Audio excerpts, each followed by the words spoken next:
What's poppin', players? Welcome back to another Two Penny Game Club, your monthly video game book club in which me, Tavin Bothel, my two good buddies, Phil Shoemaker and Connor Elliott, say hello to the people, gentlemen. Hello. We sit down to every month, and throughout that month, we have played a video game. At the first Two Penny Games cast show, we review that game. This month, we have been reviewing Dishonored. So we're going to review some Dishonored for you. And then at the end of the show, we're going to rank and review it or rank it amongst the other games that we've played so far. You can go and check out a full playlist at youtube.com/2pennygamescast where they're all listed right there. Number 1, currently, The Last of Us. Number 4, because we've done 4 of these, is Resident Evil 4. Where are they in between? Well, go check the playlist and go find out and see what else is up there. Or just wait till the end of this episode. Gentlemen. Anyway. Yeah, well, we tell you anyway. Gentlemen, we have been playing some Dishonored. We're ready to review it. We've beaten it. Some of us have even went through and played some DLC. Some of us have platinumed the game. And before we get started... The bare minimum. And before we get started, I'm going to come back with some quick facts. That's right, ladies and gentlemen. The quick facts are back. If you're an old fan of the After the Hype reviews that me and Phil used to do, we got some quick facts here for some Game Club. So, Dishonored initially came out October 9th, 2012. It released on PS3, Xbox 360, and PC. Has a Metacritic score on Xbox 360, at least, of an 88. And... within its first week, sold about 460,000 units, and then went on to sell millions on PC and further consoles when it came to PlayStation 4, when it came to Xbox One. Gentlemen, I believe we all played the Dishonored Definitive Edition. I played Dishonored, the PS4 version. Connor, where did you play? Definitive Edition. Got the DLC for free. On what console? On PS5. But the PS4 Okay, copy. the PS4 version on the PS5. And then, Phil, where were you at? I was on PC using an Xbox controller, using Game Pass. Lovely. There we go. And then, Connor, I believe this is your first time ever touching Dishonored. I played it way back in the day when it came out. Phil, I know you... 2.5 hours of it. 2.5 hours. Yeah. Oh, that's weird that just happened. So, Connor, as a first-timer, what did you think of Dishonored? I thought it was great. I remember when the game came out back in 2010. 12. If I'm mistaken. 12. Just said it. Yeah, it exited my mind. But I do remember. I thought it was earlier too. Yeah, I thought so as well. But you know, it picked up a lot of traction the year it came out, and I heard a lot about it. My brother had it. He actually is the reason why I was able to play it for free, because he already had a copy for it, just hanging around here. And he loved it, but I personally never touched on it until now. And I have to say, I was extremely satisfied. I enjoyed this a lot more than I thought I was going to. Yeah, you finished the game way before me and Tavin. And then I was like, okay, well, the DLC looks cool. And I jumped into that. I'll talk about that a little bit later. Right now, I'll say in the base game, which, you know, the first thing I could say right off the bat is the level design is great. It's easily one of those games you can come back to multiple times over and over and over again, which I, of course, won't since I just beat the game. But down the line, when I have an itch to play it again, if it comes back up, it's one of those ones that'd be really easy to jump into it, and I can have a completely different experience with the game, which actually leads to me to the thing that stood out to me the most about it. So, to people that don't know, in Dishonored, there's 2 endings. There's the good ending and the bad ending, the low chaos and the high chaos. I'm gonna cut you off there. There's actually 3 endings. Yeah. We'll get onto that when we get into. We're gonna keep it mostly spoiler free for right now, but as soon as we're done with impressions, then we'll get full spoiler talk. But yeah. Okay. There are 2 main endings, and then there's a third one that you can do by doing certain actions. Okay. Well, I won't go into that too much to avoid any kind of spoilers from happening, but I was forced into playing the game a certain way, which is to say non-lethally. Now, I don't like playing games like that because, frankly, these guys are pretty bad people. A lot of bad people that you encounter in this game. And I do like to kill people.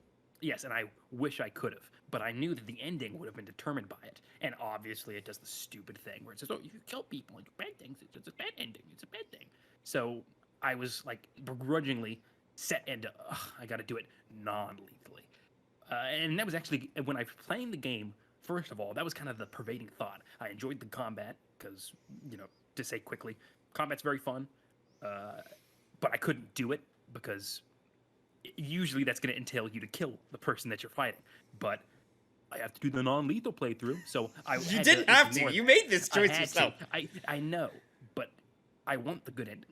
That's what I want. So it's like an enforcer trying to get you to pay like a protection fee. You don't want to do it, but you know what's going to happen if you don't do it. They're going to hurt you. Even though you have a choice, you don't want to make that choice based off of the action that's going to come after the choice you make. I know you don't give a shit about like trophies or platinum trophies, but if you're gonna play it non-lethally, why didn't you just why not just go for the platinum? I have no clue. Oh, there's so much more work after that. Oh, see, I wouldn't know that because I didn't even bother to look at the trophy list. I just played through the game and I was like, because I do not look at the trophy lists when I play games, except for like a select few. So, go ahead. To get back on track, it suckering me into playing it a certain way was kind of annoying me at first because I was like, okay, you're controlling me indirectly by locking a certain ending behind a certain play style, which I didn't like. And for many other games, it would generally be a point that I'd go through the entire game and say, okay, yeah, that's the sour note of the game. But it dissipated because as I was going through it, I'll say it also, you don't need a 0 kill count. You can kill and still get the good ending. And I did, but I barely killed because I didn't know what was. I didn't know. I did not. Well, let's go ahead, Phil. Someone who had played just a couple of hours early on and is snacking on the microphone. Played just a couple of hours early on. Shut up. So a couple of hours early on. What did you think doing a full playthrough all these years later? What was your impressions of Dishonored? God, I believe you said it best in our group chat when you said, "Man, this game fucks." This game fucks. It's a good fucking game. I played a few times on stream. Once with Tavin talking to me. Twitch.tv/ChewPennyGames. That's right. Every Tuesday. Anyway. God damn, dude, it's just so satisfying. Almost everything you can do in that game is satisfying. Like it tickles that little part of my brain, you know? Like I loved. There were some bits that I thought were more fun to do lethally. Like I had more fun killing the twins than making them suffer or whatever. Fate worse than death. Dude, I was telling Tavin, I did something so fucking cool in that was it the golden cat? Is that what it's called? Yeah. Before we get into the nitty gritty, like let's just stick to general impressions. Okay. Dude, just there's something so sad, like causing a swarm of rats to go at the feet of your opponent, and then them getting devoured. Is just there's nothing like it. There's no game like it. You know? Phil, are you good? Yeah, I'm great. He's just really horny about rats. But no, I played Deathloop. That was the first like real arcane game I played before really like hopping into Dishonored, because like I said, I think it was like a senior in high school. I played like 2 hours or something like that. That was obviously much after the game came out. Anyway, so having that kind of, I wouldn't even really call it prior knowledge, but like just the blink was very satisfying. I like blinking around. I wish there was a cloaking thing like there was in Deathloop, because I used and abused that shit a ton in Deathloop. I guess it would make this game way easier. Yeah, this game has so many more tight corners and like little alleyways and stuff that, yeah, I don't know. Yeah, Deathloop's a more open concept, so like there's more like open streets where you're gonna need to be invisible, you know? Yeah. Anyway, we're not talking about Deathloop. But no, I really enjoyed myself. I tried the wind thing. That wasn't a very satisfying power up. I don't know. It's very good at making you feel powerful and making you feel, and also I should also counteract. You're not always super powerful. Like there's some bits you will get swarmed. They'll get you. If you're causing a ruckus, they'll fucking bring the hammer down on you. Okay. Tides will turn very fast. Those fucking tall boys are pretty cool. Anyway, great game. I had a great time playing it. I did not bother worrying about doing everything non-lethally. I murdered some motherfuckers left and right. So did you get the high chaos? Yes, high chaos ending. Yeah. Oof. So made a cool picture of my mask on the wall. That was cool.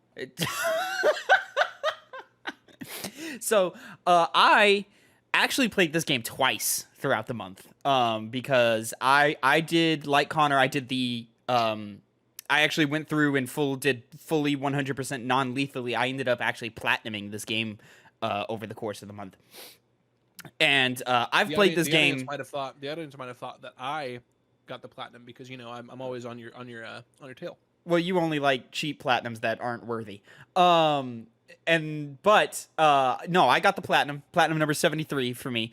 I played Dishonored when it came out back in the day on Xbox 360. I loved that game then. I don't believe I got all the gamer score, but I got really damn close back in the day. Did it only was it? No, it was everything. Okay. I just played it on 360 back in the day. And then yeah, I've always loved and adored this game. I've always felt it was super underrated, and coming back all these years later to it, it's even more underrated than I had it in my own mind. This is one of the greatest games ever made, in my opinion.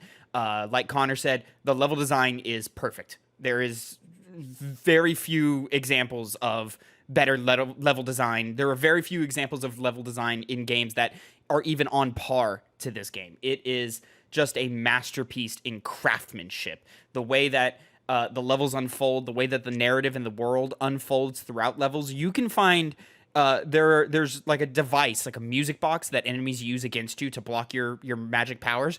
That doesn't come up until like level 4. You can find one in level 1, like just sitting on a bench, like hanging out with a note to it. Level 3 or 4, I forget which one, is like a party.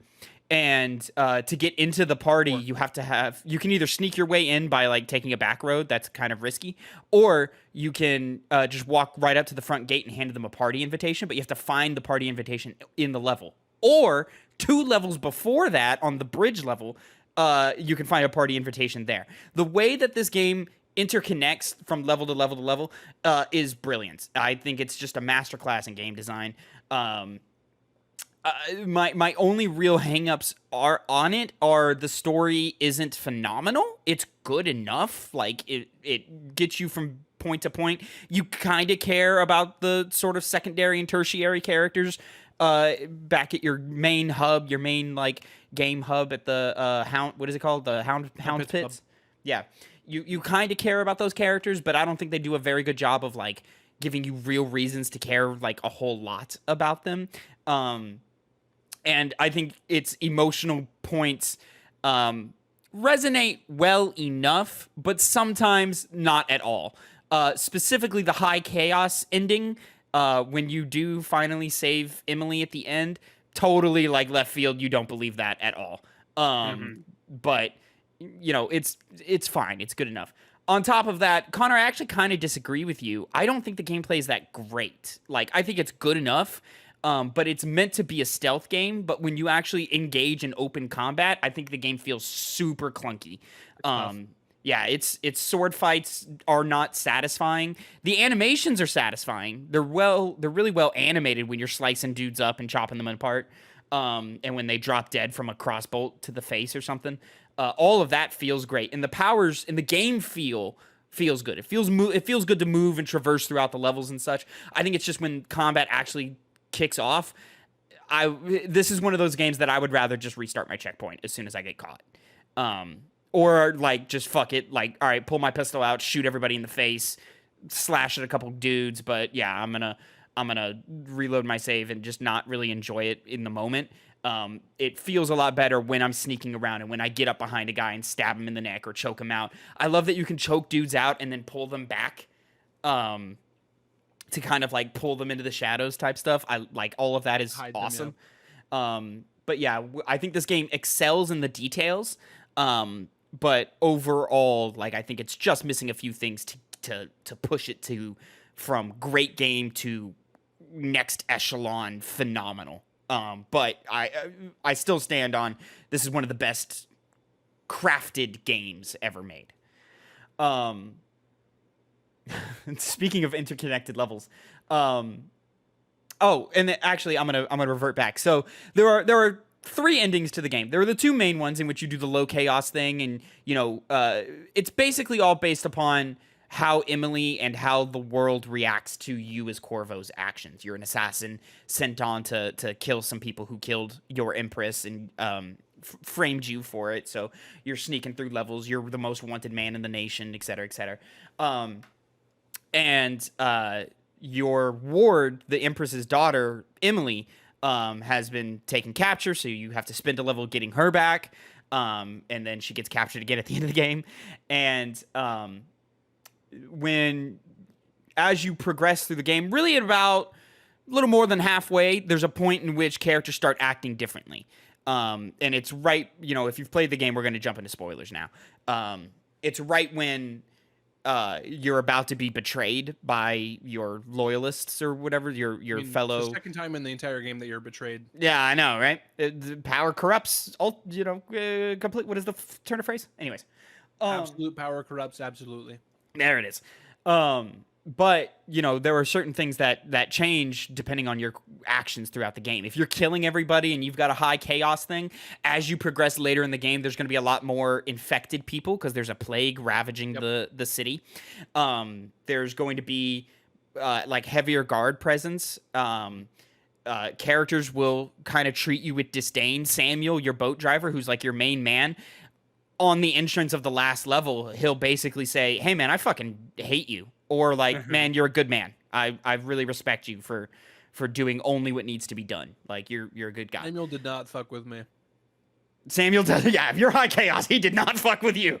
He was so cool though. He was always. He's a nice great with guy. you. I love Samuel. I love the character, but he was like, I want to look up the exact words, but it was like so heartbreaking. Like I know, the way he, yeah. like He just rips India for being a monster, which, frankly, the people deserved it. Who cares? They'll.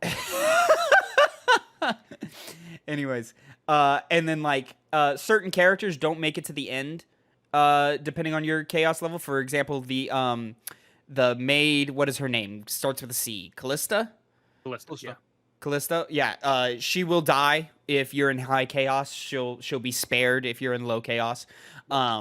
And then really the main effect is on Emily, because as her as the Empress, she'll either be a benevolent ruler and very kind and peaceful to the people, or she'll rule with an iron fist and just be like evil.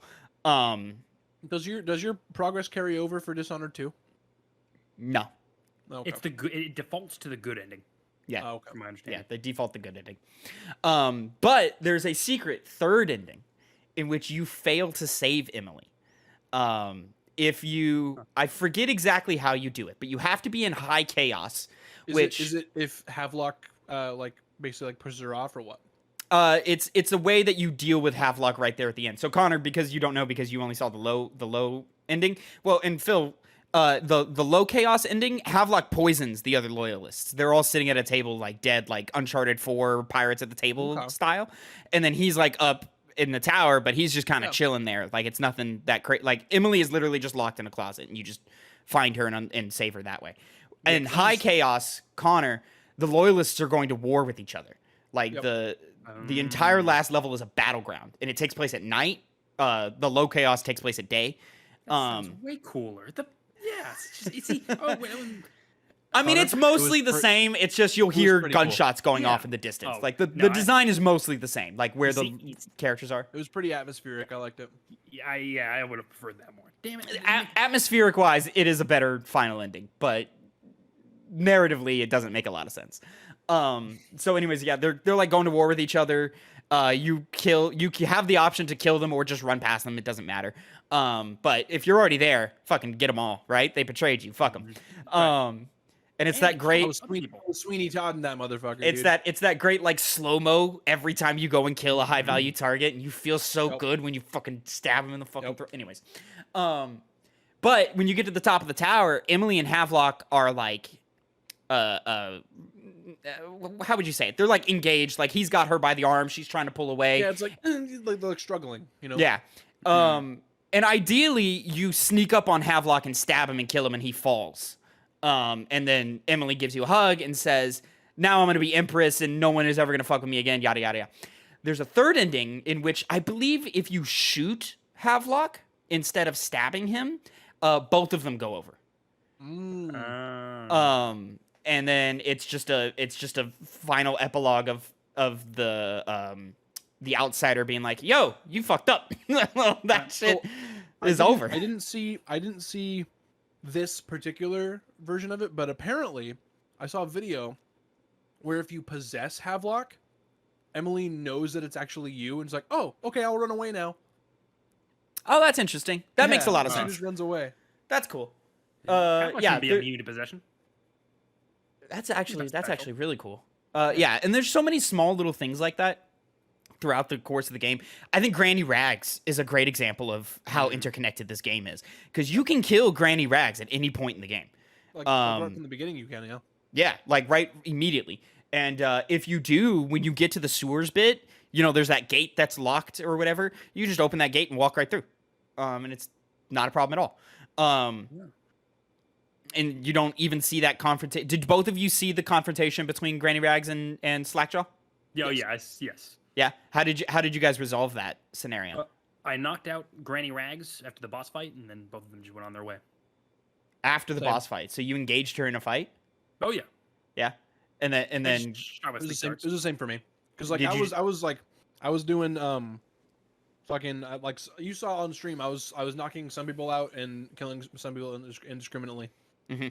But I also knocked out Granny Rags, because as crazy as fucking nuts as she is, I liked her character. And also, Slackjaw was not a good guy. Let's be quite honest. No, So, he's not. in But reality- both of you sided with Slackjaw Yeah. and like Because freed him and stuff. Yeah. She was gonna kill him pretty brutally. I was Oh like, yeah, it's fucked up. I assisted Granny Rags. I fucking poisoned the elixir, so. I did too. Oh, in the beginning of the game, yeah. That's another example. Like if you do that, Slackjaw's hideout has less goons, and locked up in a cage are like 3 or 4 infected people. Yep. And then they get out whenever. So it's like right before the Golden Cat level. Yeah. They escape on your way out, and then they kill almost all of his guys. You see, I didn't see the cage with them in it, and then when I walked out, all of a sudden there's infected there, and I'm like, what the hell's going on here? Now you're like, Guys, where did they come from? Yeah, because so on my way in,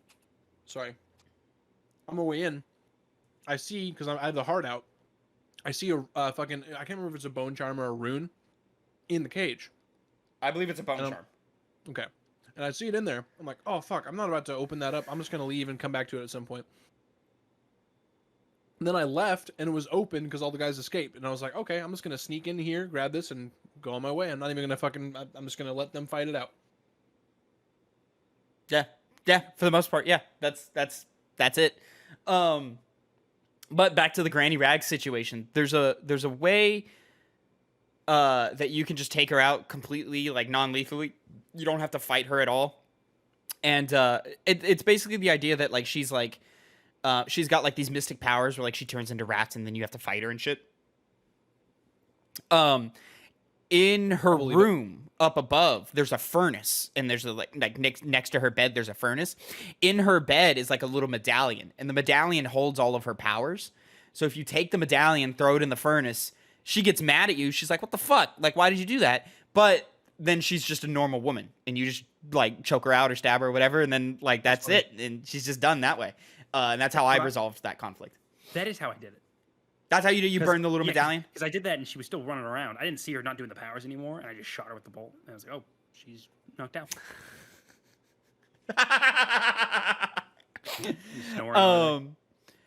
Yeah, but yeah, like, and just the way that conflict resolves, like, I love that, like, as soon as you open that gate that was locked to you, depending on your chaos level, like, you could come across, if you're low chaos, you're coming across, like, this, like, nice little, like, peaceful, like, little shanty town that just lives in the sewers, or fucking, like, 15 infected, and you're just like, holy shit. There's a lot of weepers in there. Yeah, when you go to get your stuff back, after you get betrayed and sent to the assassins level or whatever, which is my least favorite level in the game. The when you go to get your stuff back, depending on your chaos level, there will be like 3 weepers in there, or there will be like 8. Most of them are just sleeping, but still, it's just like, oh shit, like you can see your how effective this has all been. So yeah, I ended up playing the game twice. My first time was non-lethally all the way through from front to back. Didn't find it as difficult as I used to when I was younger, and that's probably just because I'm less of an idiot now. But I remember being like really, really hard, and then now I was just like, oh, this is easy. Just save scum your way through it. But even then, it's just like, just don't be an idiot and play it safe. But yeah, and then there's a trophy for beating the game without getting any upgrades. You can have bone charms equipped, and you can like upgrade your pistol and your mask and your boots and stuff, but you can't use any runes. Yeah, no power upgrades. So you just have level 1 blink, and that's it. Which it comes with challenges, but when a game as AI as easily manipulated as this, and is easy to just cut through people as it is, I basically just ran through it, and my first playthrough maybe took me 10 hours. My second one took me like 4, because I was just running through stabbing goons. Gentlemen, talk to me about some of your favorite levels.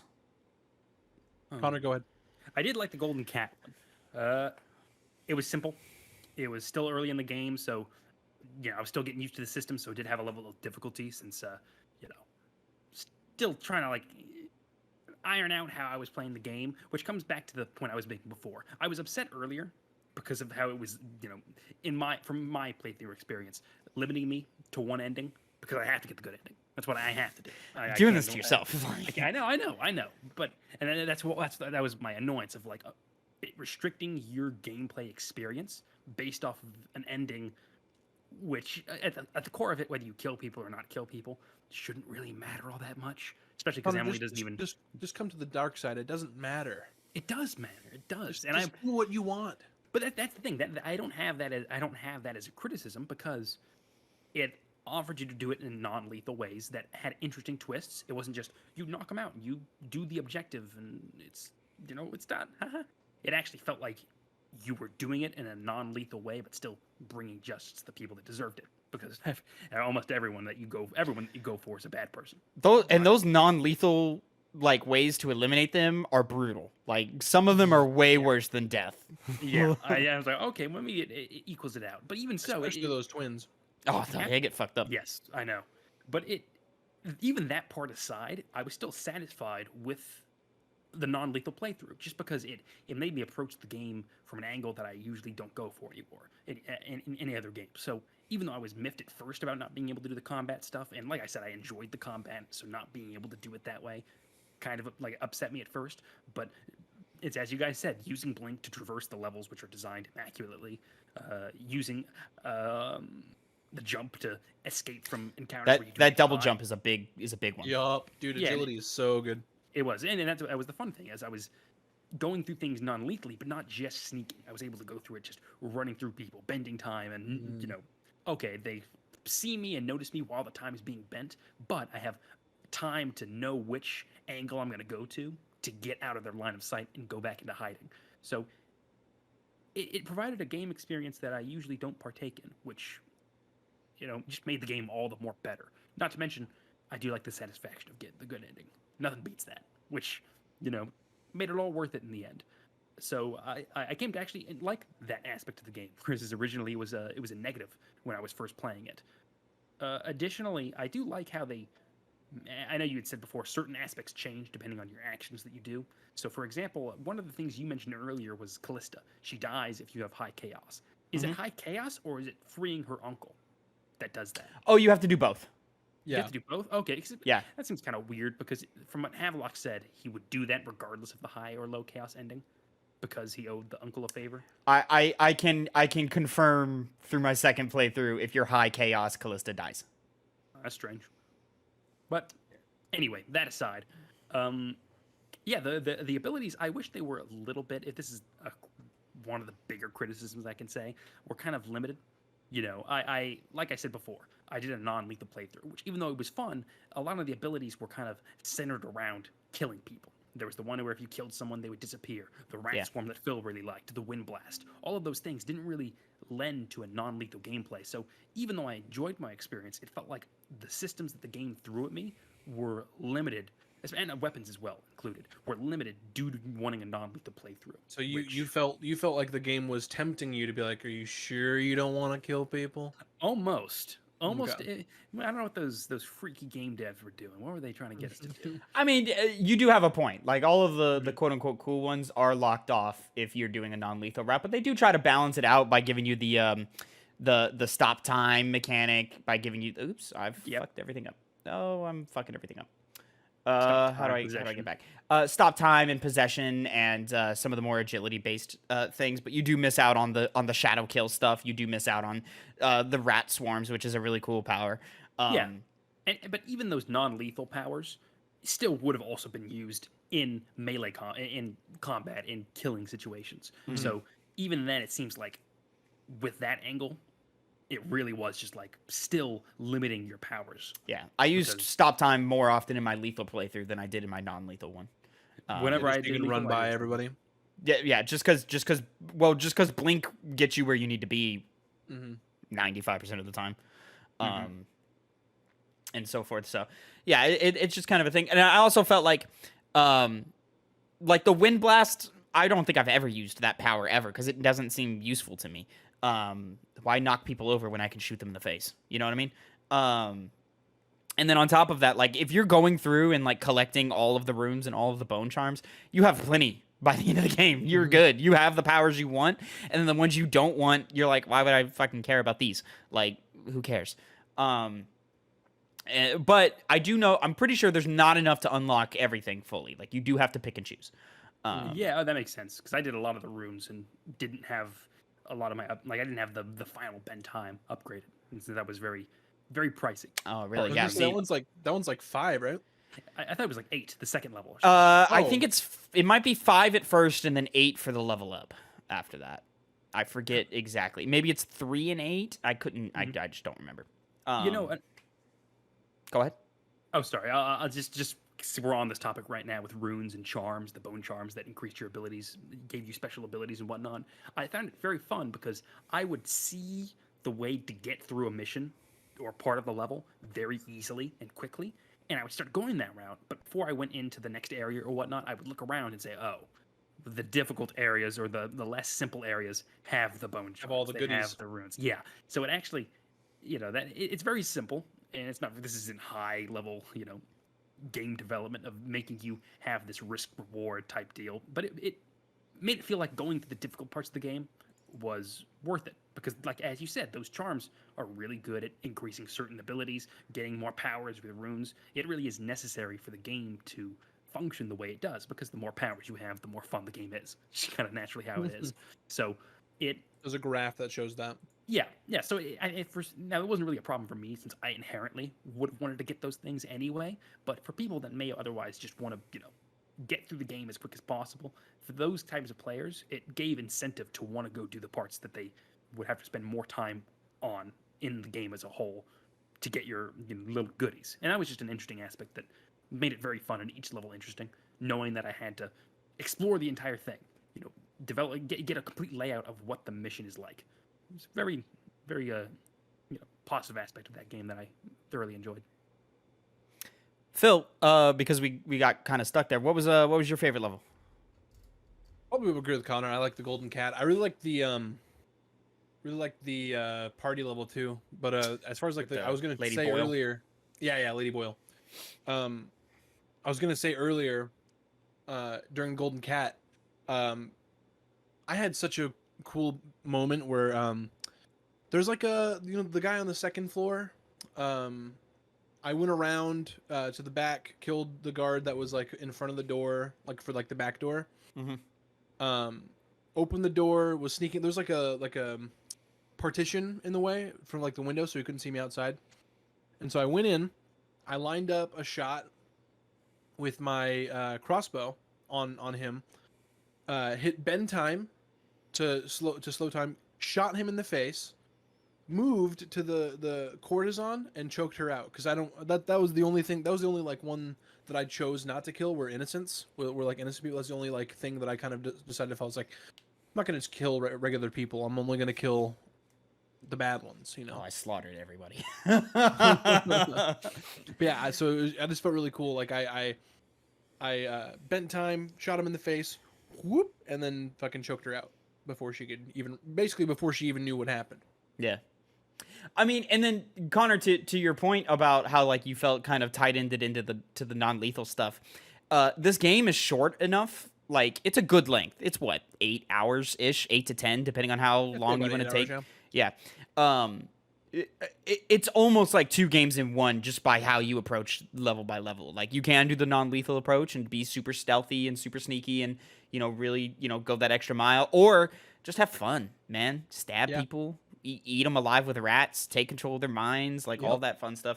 To where it's almost, and the level design is flexible enough, and the like game design is flexible enough. Yeah, it's a true just sandbox game, and it's fucking fantastic. To just see all the small little changes that happen throughout the game. Like if I do this in level 3, level 7 is gonna play like this, like type thing. Like it's really well crafted. And I just can't get enough of that. Phil, I'm with you. I'm probably between one of those early levels of either the Golden Cat or the party. Doing the little detective work of like scavenging through letters and reading them and getting details and talking to party guests to figure out which one your target is. I do think it's cool. Out... You were telling me on stream that like you even mentioned it before about how there's different ways you can enter the party, like from different levels. I do think that's another cool element that makes the party level stand out, is that there's multiple other ways to approach it. Like I'd say even more than the other levels, because I mean obviously you can go in through like a window, a door. That's the case for most levels, but I think the party is just like another layer. There's a contextual reason as to why you're entering the way you are. Yeah, and it's way more immersive. Yeah, and I think the openness of the levels are really shown in the early ones. Like level 2 all the way to like level 5. As you start getting to like the later ones, they become a little more linear or a little more like singular focused on objective. But there's still a good amount of level design in there and a good amount of like sneaking around and figuring your way out in there. Like, don't get me wrong, like the level design never falters. It's just the objective of each level kind of changes. I do want to give a shout out to the level where you take on the Lord Regent. I think that one is the most complex level in terms of like if you fuck up, the punishment is high. Like it is a high punishing level, because there are traps everywhere, guards everywhere. There are very few friendly, quote unquote friendly NPCs in that level, and that is the one that really puts your skills to the test. And it's about half-ish way through the game, so it's at the point to where the game is like, all right, time to see what you've learned, because the rest of the game is going to be kind of tough. Gentlemen, anything else we want to mention about Dishonored before we rank this bad boy? Yes, I just need to touch a little bit on the DLC that I played. Oh yes, please. Yeah.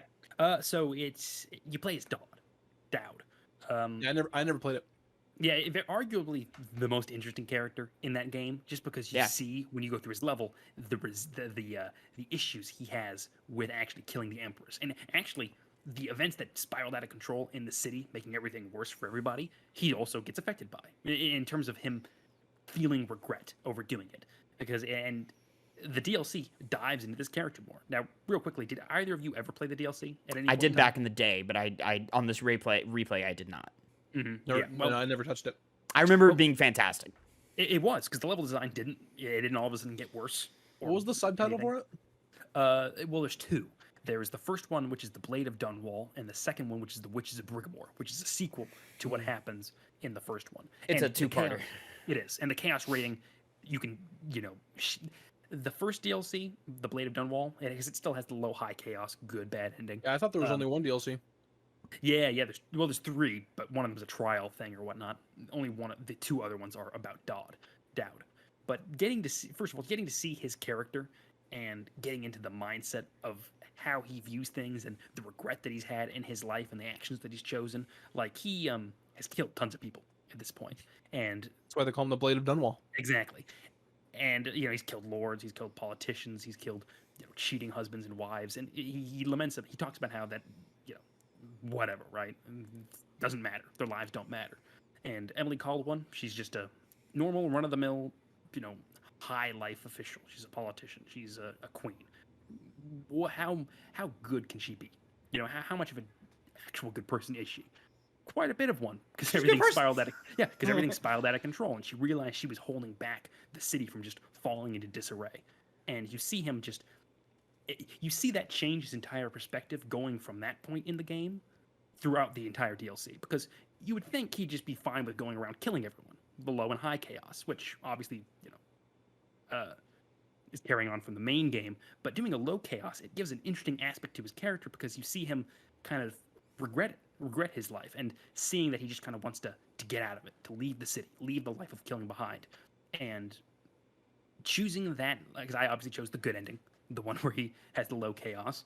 It was nice to see this guy seek redemption. It was a good redemption story, which, like I said, he was probably the best character in the entire game of Dishonored. Corvo was really cool, but he's a silent, nameless protagonist, whereas his Dodd is a multifaceted, interesting character.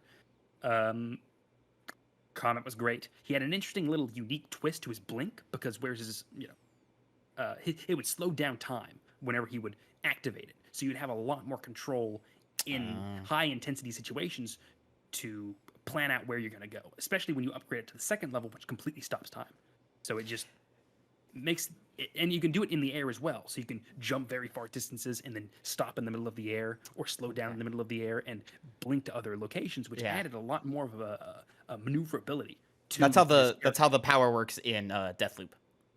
Yeah. Oh, is it? Well, it's that exactly. Which that also makes sense as to why that happens, because in his level, did either of you try to stop time Yes. while you went to get him? Yeah, doesn't work. He's still walking around. He's still doing whatever he wants. Yeah. And if you try to shoot him, he teleports out the way.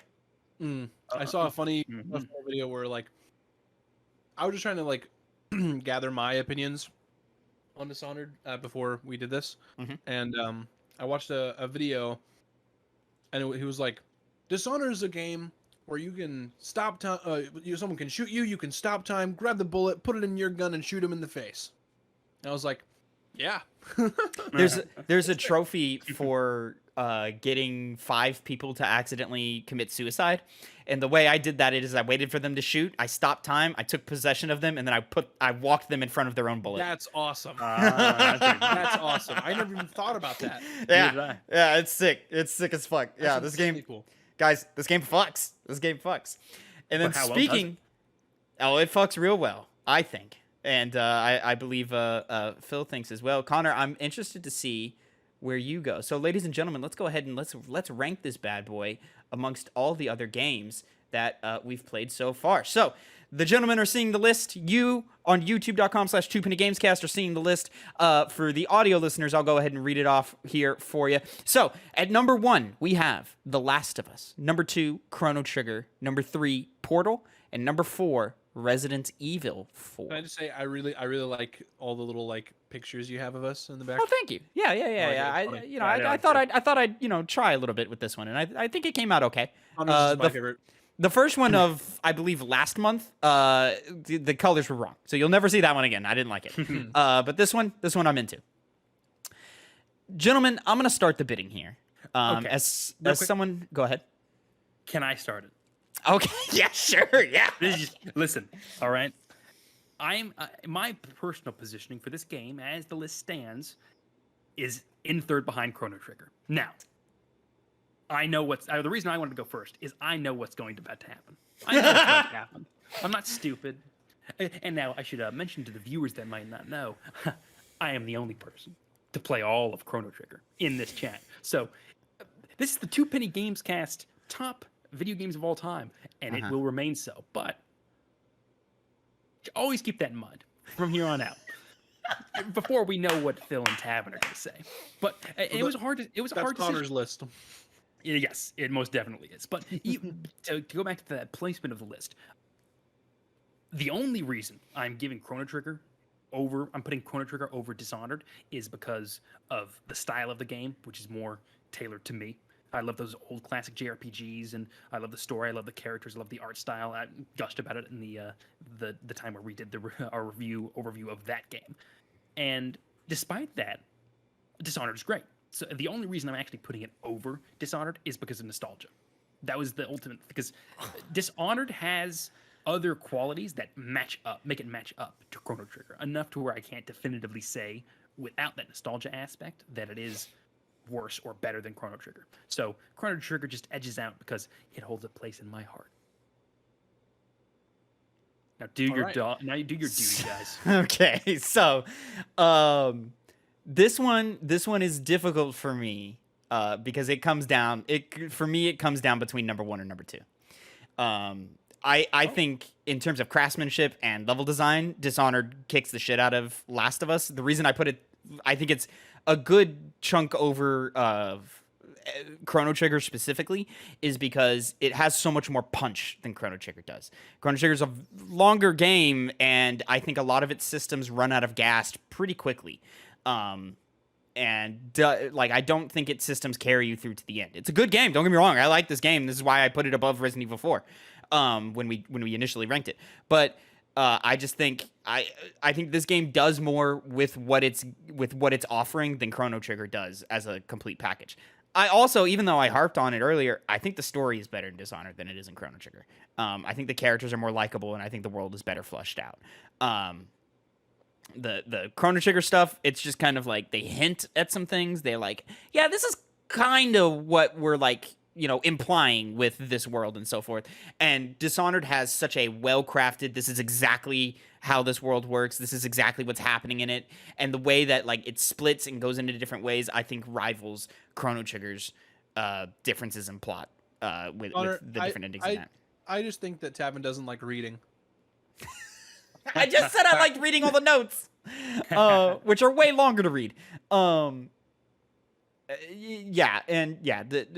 level design and the punch of gameplay and the just the active thing. And I'll be honest, I like stealth games more than I like a JRPG. Like I love me a good action stealth game. For that, it's solidifying at number 2. The reason I don't put it over The Last of Us is because I think The Last of Us as a whole is better crafted than Dishonored. I think it's the only thing that the Dishonored has over it is probably level design, and then you could maybe make an argument for gameplay. But especially with the remake of Last of Us Part 1, like, no, I think the gameplay is edged out to Last of Us. But in terms of narrative, in terms of crafted world, in terms of just universe and characters and making an impact, like, The Last of Us is just going to linger in my mind way longer than Dishonored ever will. And I think that's because, like, these games came out a year apart. Actually, they came out like 6 months apart. And Last of Us has always reigned on top for a reason. And I think the games speak for themselves here. So for me, it's number 2. Phil. Well, all right, Tavin. With that being said, the one who's played 1.5 of these games. So, the way from where I'm sitting here, mm-hmm. I mean, it's clear that because of what you all have said, where y'all have placed it, and how I put that with my own feelings, Dishonored is going to end up in number 2, even though for me, it's at number 1. So with Tavin putting it at number 2 behind Last of Us, Connor putting it at number 3 behind Chrono Trigger, and me putting it at number 1, that equates it out to being a number 2. Mm-hmm. So that brings the list to Last of Us, Dishonored, Chrono Trigger, Portal, Resident Evil. So my thoughts are Dishonored's number 1, Last of Us, sorry, haven't really. Time, man. Go finish your fucking playthrough, bro. You're sitting over here playing. You're playing shitty ass games. You're fucking getting platinums into games that take 80 hours. Go finish your fucking playthrough. It's a 10-hour game. Platinum number 40 is going to be Kingdom Hearts 2. Okay, that's great. Mm-hmm. Go sit down with your girlfriend for 2 afternoons and play The Last of Us. God damn it. It would take longer than that. You think it would take longer than that? Yeah. Okay. All right. Well, whatever. Do just go play it. It's 10 hours long. Go play it. Finish Resident Evil 4 while you're at it. Okay. Notice- Yeah. Connor, See, notice- this is complicated notice how based he off didn't of say for me to play Chrono Trigger. Connor, you see how disrespectful that was of him? you would never make it through Chrono Trigger. You would never make it through Chrono Trigger. You say that. Oh, Go play Chrono Trigger. It's worth playing, but you're not gonna make it through. shall see. So this puts us actually in a bit of a complicated situation based off of rules we've set in the past. But all of our rules are changing come January. Connor, how do you want to handle this in a way that you think is fair? What do you mean? Well, in the past, we would say when it came to Chrono Trigger, you would have more sway. But that was before we added Phil, and then also, with how our rules are changing in January, keep in tune for that. How would you like to do that? Just where the votes lie or where they lie? I forgot that I have this power. I will allow Dishonored for number 2. There we go. I also think nostalgia is not a good enough reason to keep a game. Oh, it's a above. good reason. It's an amazing reason. It's an amazing reason. In fact, some might call it the best reason. No, absolutely fucking not. Anyways, all right, ladies and gentlemen, that is your list. As Phil said, and I'll reiterate, number 5, Resident Evil 4, number 3, Portal. No, I'm sorry, number 4, Portal, number 3, Chrono Trigger, number 2, Dishonored, and number 1, The Last of Us. That is it for your 2 Penny Game Club. We were going at almost an hour, gentlemen. Holy cow. That was a long one. It was. Next month, we will be doing a 2 Penny Game Club over God of War Ragnarok. Now, this kind of breaks some more rules where that we are establishing later on down the line, but we're letting it slip for right now because we all want to play God of War. The hype is at its peak. So, next month, we will be doing a spoiler cast / re-review of God of War Ragnarok. But if you're watching this on the day it comes out, we will be reviewing Ragnarok next week. So come back next week. We'll have a review. We may not have beaten the game, but we'll all have put in, a substantial amount of hours into the game. So come back for the review of that, and then the first Sunday, Monday, whatever it is of December, come back for the spoiler cast for that, and then we'll keep going on along the way. Gentlemen, thank you so much for joining me again on this great trek and journey into what are the best video games of all time. Excuse me. Ladies and gentlemen, thank you so much for watching and listening. Remember, you can catch us at youtube.com/2pennygames and mainstream podcast services of your choice. Phil goes live every Tuesday where is it at? Twitch.tv/2pennygames. And until next time, have a great time. Gentlemen, say goodbye to the people. Go bye. Goodbye.